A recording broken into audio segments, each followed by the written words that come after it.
Steve and I have been very, very lucky. We've met up with a fantastic landowner and she's given us permission to search these lovely paddocks today. We've only got a limited amount of time. The electric fences are going back on in a couple of hours, so these are going to be live digs. I can't guarantee we're going to find anything, but you're welcome to join me. I'm going to discipline myself and stick with the park mode, because the park mode basically does what it says on the label. It's very biased towards coin-sized targets. It uses a slightly lower frequency, so it's not so snappy on foil. It's going to ignore the foil, but I'm going to take that one step further. The park mode uses a 3-tone audio, and I'm just going to ignore the iron tone and the mid-tone and just try and cherry pick that high tone. And I may adjust that high tone in a moment so it's a little bit higher. May adjust the tone breaks as well. Let's see how we get on. But I'm sticking with the park mode. I love the square audio. So let's go out there and see if we can find some of those high conductive targets. That is such a sweet target. It's not registering very high on the horseshoe meter. Let's just try to pinpoint.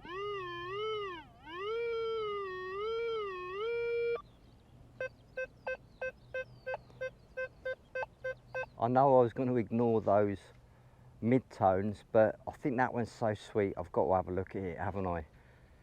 Come on. Just about there, so I'm going to go here.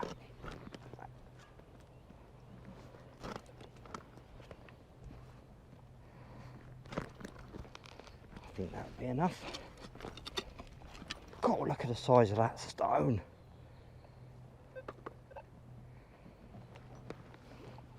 Look at the size of that. Absolutely huge.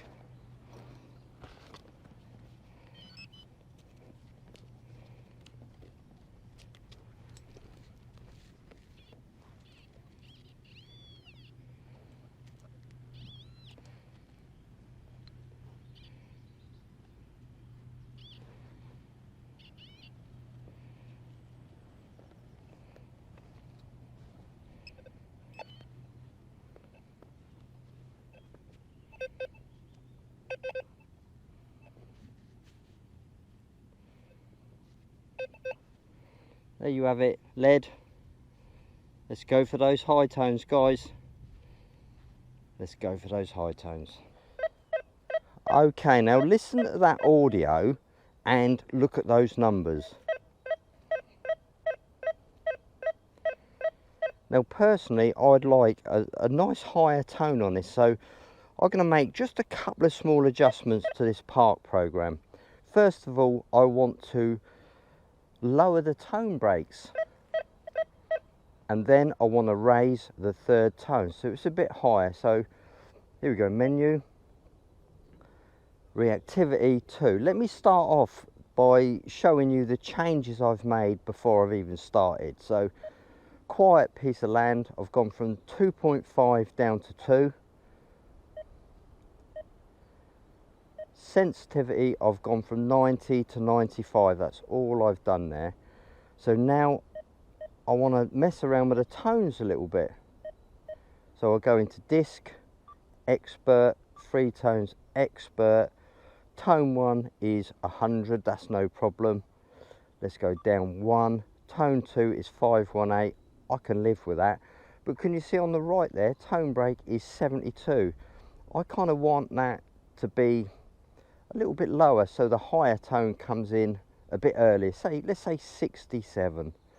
So hit that to highlight 72, drop it down to 67. That's great. So all we've got to do now is go down and just change that second tone. That's 644. I want that a little bit higher. I like the 8s, to be fair with you. I do like the 8s. 881 for me. 881. So that has changed our tone breaks now. Let's have a listen to that same target.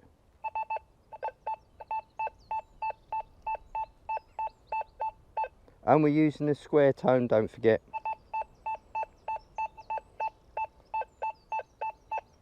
And that's a perfect setup for me when I'm cherry picking the coins. All right, some coins are fall in the mid-tones, but most of the interesting stuff like the big silvers and the big coppers, they're going to fall above the sort of 67 range. So really it's just saving me a bit of time. It's a little bit lazy because as metal detectorists we like to try and find everything we can, but sometimes when you're limited for time you need to make some adjustments. So that's what I've done anyway. So let's see what this target is. It's a bit of a funny target because did you hear there, as I come off of it, it started to change to the low tone, well, the medium tone.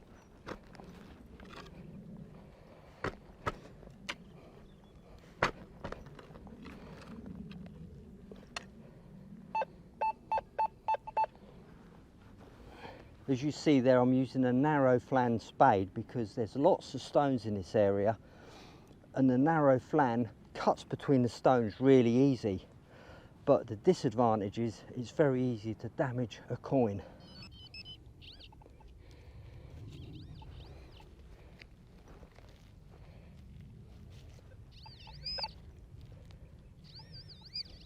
Wasn't deep. And look, can you believe that? It's a second lead roll. Imagine that. I wonder what they are. Just snippets of lead rolled up. Oh, I forgot to mention, also today I'm using the beta version 7 on the Deus 2, and it's got a couple of nice little additions to it, and I'll show you those additions a bit later on in the video. Now there is a massive sweet sound, and it's coming up at 96. I'd be nervous about that because it is a loud sound, but 96, I can't ignore that. That's what big silver comes up at.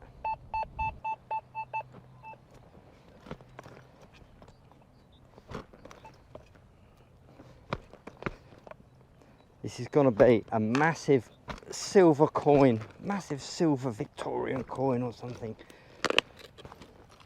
with a big scratch across it. No, we're still going. I've got to be careful here, haven't I? Got to be careful. Let's go in with a probe.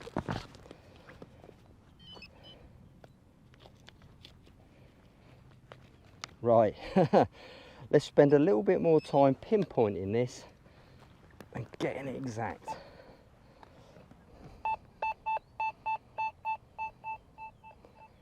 Do you know what? I think I'm pretty much there.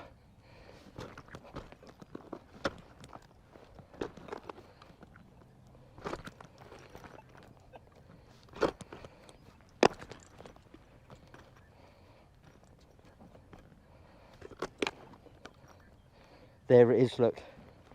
There it is. Oh. Silver Victorian coin. But it had to come out, didn't it? Here it is. Maybe it'd be of some use to the landowner. 81. 80. Be interesting to see what the other programs sound like. General.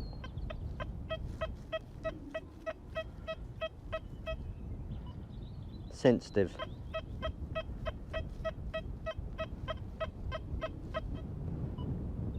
Full tone.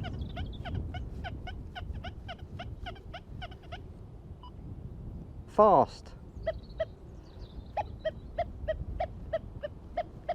That's the fast using the pitch audio. Do you know what? I love that. Deep HC. Oh yes, that's probably the best signal out of them all. Deus Mono. Let's go back to Mr. Park.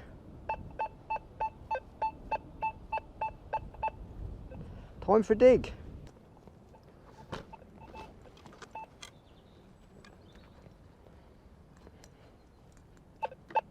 Ah, still, it's not very deep at all, is it? Look at that. Disappointing.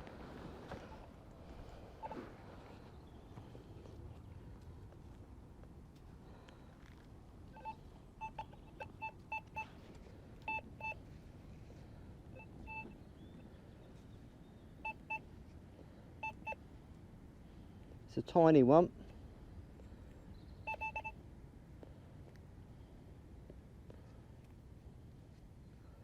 Tiny little ball of lead or something like that, I don't know.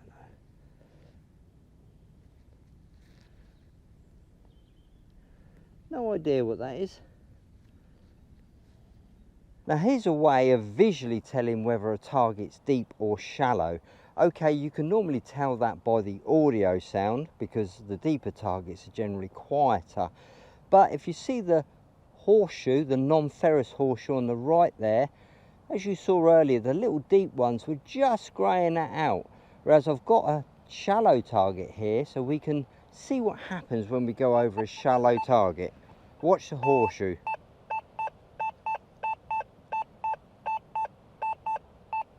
Can you see? That's telling you it's shallow, and you'll probably only need the pinpointer to locate that. You won't need to dig. So as we come off it and make it sound deeper, that horseshoe is only just greying out, isn't it?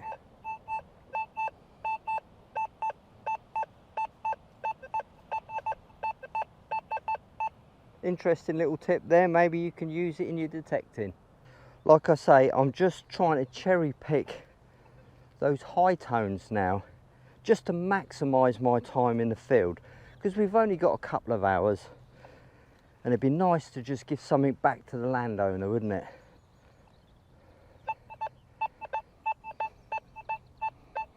Coming up at 83. Quite a deep one, I think.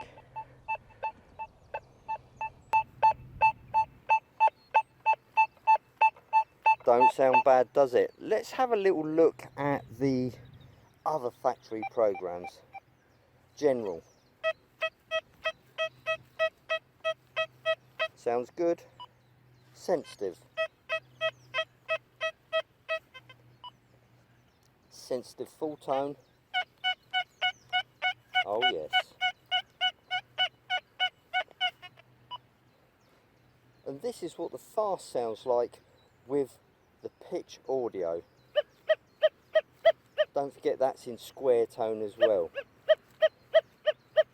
You can hear that's a deep target by the audio intensity. Shallow targets sound much louder. So pitch is a good audio for getting this target depth information. Park, you've just heard that. Deep HC.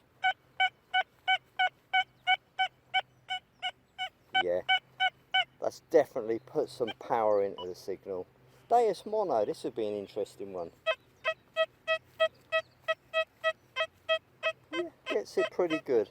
So let's go back to the Park one and dig this one out.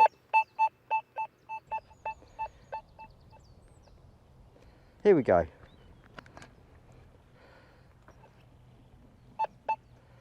Still in there, look.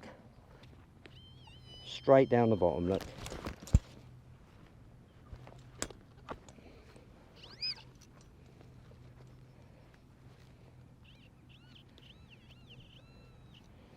Okay, I'm going to be quite careful with this one because it's quite deep. It's a high number, so I'm hoping it's perhaps a coin or something. I'd really hate to scratch it up or damage it, which I normally do.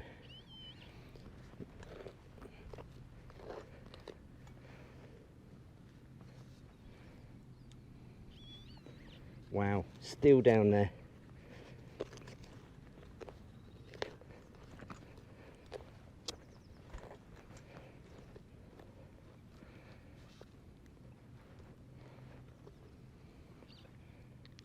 It's out.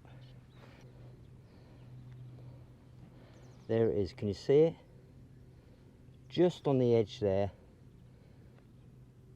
we've got a coin.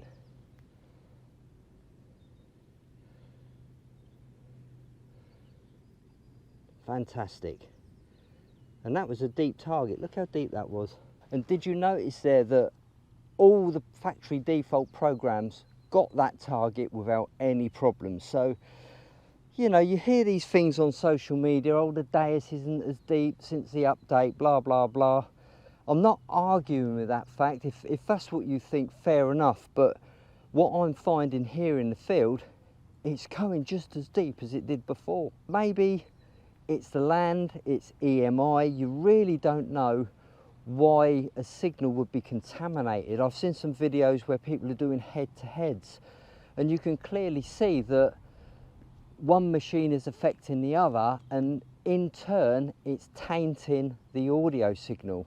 EMI isn't always audible. You can have a silent EMI which affects the machines in exactly the same way. So please bear that in mind when you're out testing machines. Like I say, I've just proved it to myself. That's gone down 10, 11 inches with still a sweet signal. There's still some left in that target, wasn't there? Just my thoughts anyway. Earlier on in the video, I was going to tell you about the additions to the version 7 update. So here we go. The first addition is to the full tone audio. Now, if you go into full tone audio, scroll down, we're in sensitive full tones now, scroll down and you now see an iron volume feature. So you can turn the iron volume of the full tones up and down to your liking. Now XP have made a couple of neat changes to the Relic and the Goldfield modes. You Relic users out there will know that 00 used to come up on the screen with a positive audio. Now 00 comes up with an iron audio, so you don't have to keep looking at the screen to identify that one. And also they've made a couple of changes. Here we go. Disc IAR, I like to use my IAR at 5 all the time, but you'll see now an expert mode. So hit the expert. Notch. Notch is off at the moment. If you want to put a quick notch on, just use the plus and the minus buttons. But if you want to use a notch band, press expert again, and then you can set your out and in points for your notch. Excellent. Here's a little trick you may want to adapt if you're using a Relic mode. Now I'm using Relic mode, disc IAR 5. Disc IAR 5, notch is off. Here's a 00 with a positive sound.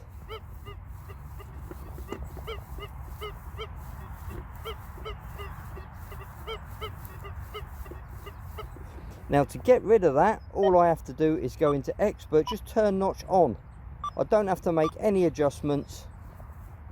And look, it's gone. Gone. And that's because we've removed a 00. Now if I wanted to remove just 1, 2, 3, 4, simple as that. That is just that one number you're removing. So all we're removing here is 00.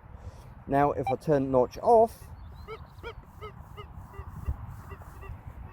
I'm accepting 00. So you just want to go one step forward and then you're good to go. You're going to remove all those 00s. And of course, save it as a new program if you want to continue using it that way.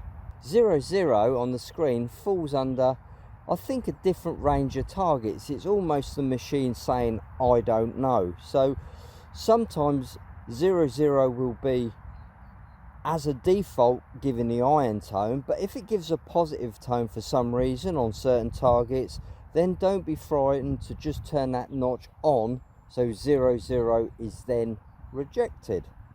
So as well as some small bug fixes, that's the additions to version 7 beta update. By the time this goes live, there might even be some more stuff for us to play about with.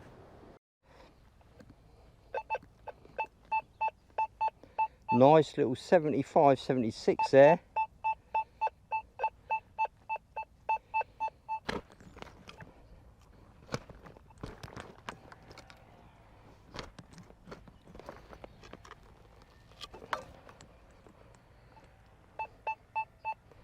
Excellent, we're still going down.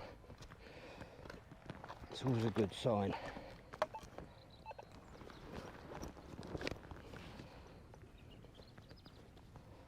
Here we go then.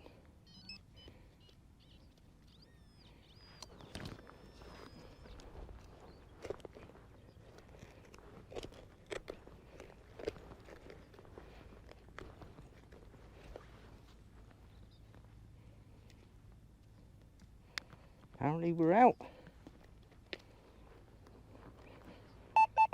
Yep.